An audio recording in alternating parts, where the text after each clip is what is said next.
but I'm going to harp.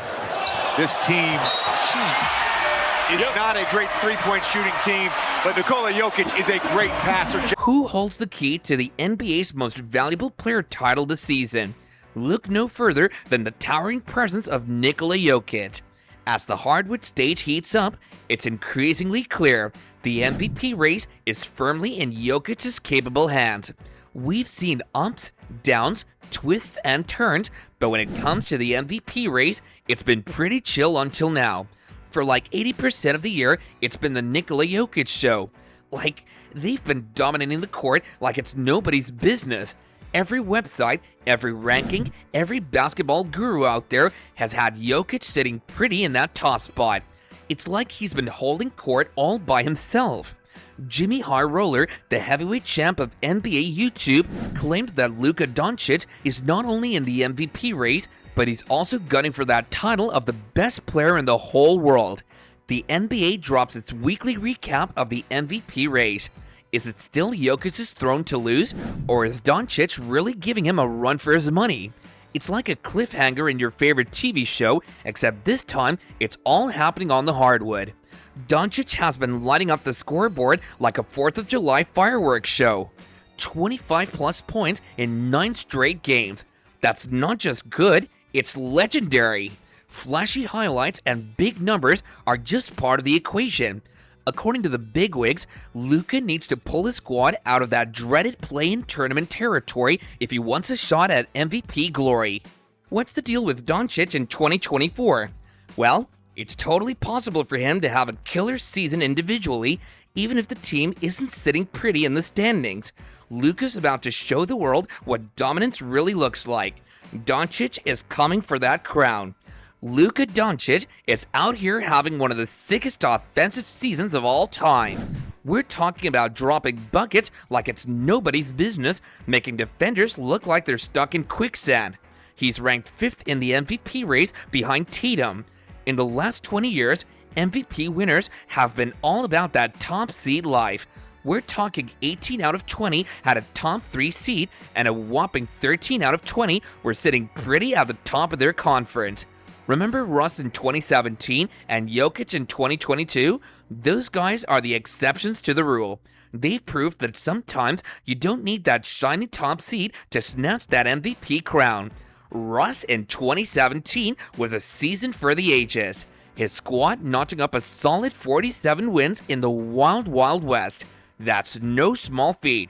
We're talking about a team that had Victor Oladipo leading the offensive charge alongside the likes of Enes Kanter, Steven Adams, and Taj Gibson. Solid players, no doubt, but they weren't exactly lighting up the scoreboard like Russ was.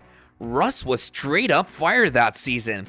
We're talking about averaging a jaw-dropping 31 points, 10 assists, and 10 rebounds per game, and did we mention that he racked up over 40 triple-doubles? Yep, you heard that right. That's a feat that hadn't been seen in over 50 years. Jokic led the charge for his squad just like Russ did back in 2017. But it wasn't exactly stacked with all-star talent.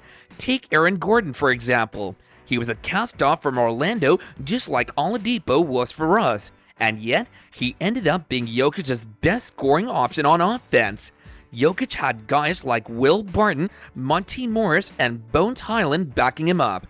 Now don't get us wrong, these guys can ball, but they're not exactly known for locking down opponents on defense. It's like they're all offense, no defense kind of players. Jokic's squad was dealing with some serious setbacks. Jamal Murray was out for the entire year, and the NBA played just 9 measly games.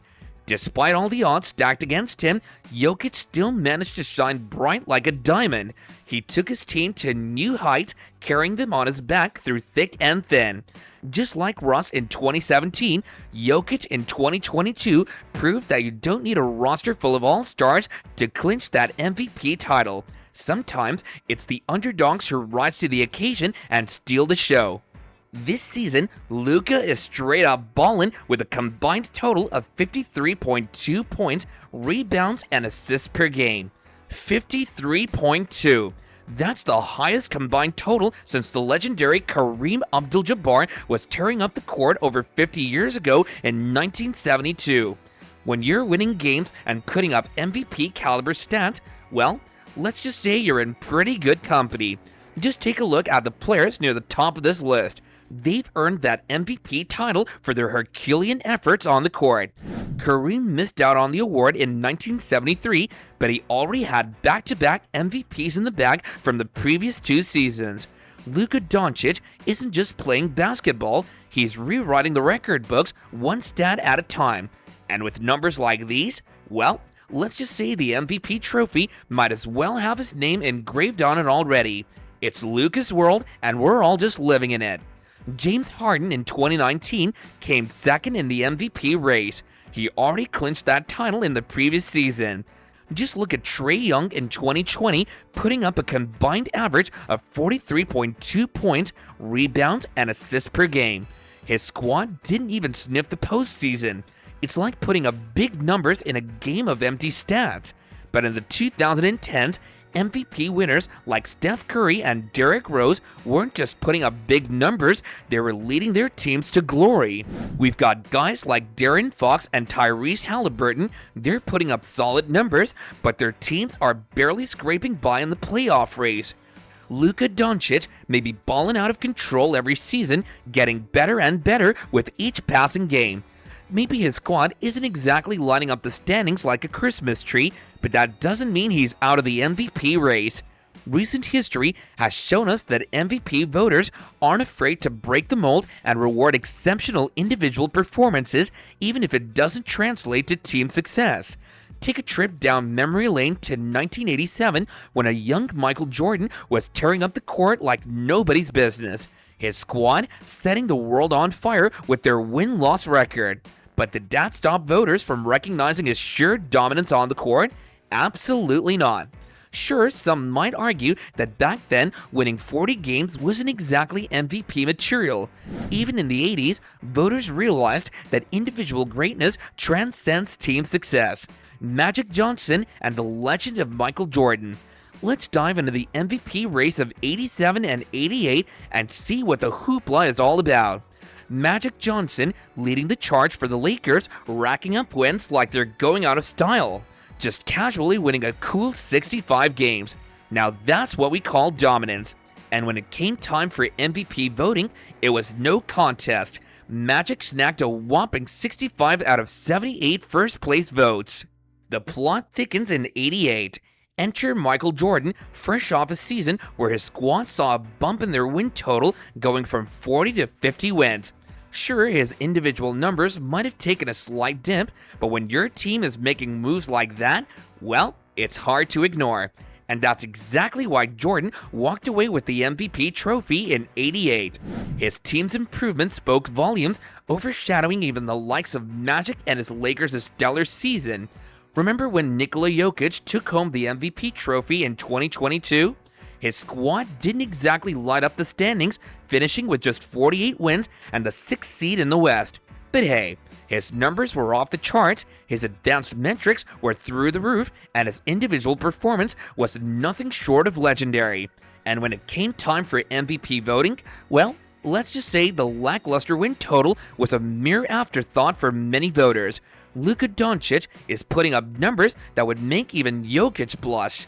We're talking about stats so jaw-dropping that they'd make your head spin. And yet, despite Luka's historic individual season, his squad finds itself in a similar position on pace for 48 wins and the 6th seed in the West.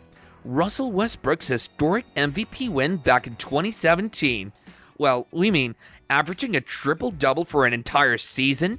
That's like something out of a fairy tale. And yet, despite his individual brilliance, his squad finished with just 47 points and the 6th seed in the West. So, what are your thoughts regarding this? Do share them in the comments down below. And if you enjoyed this content, do remember to give it a thumbs up and subscribe for more content. Until next time, take care everyone.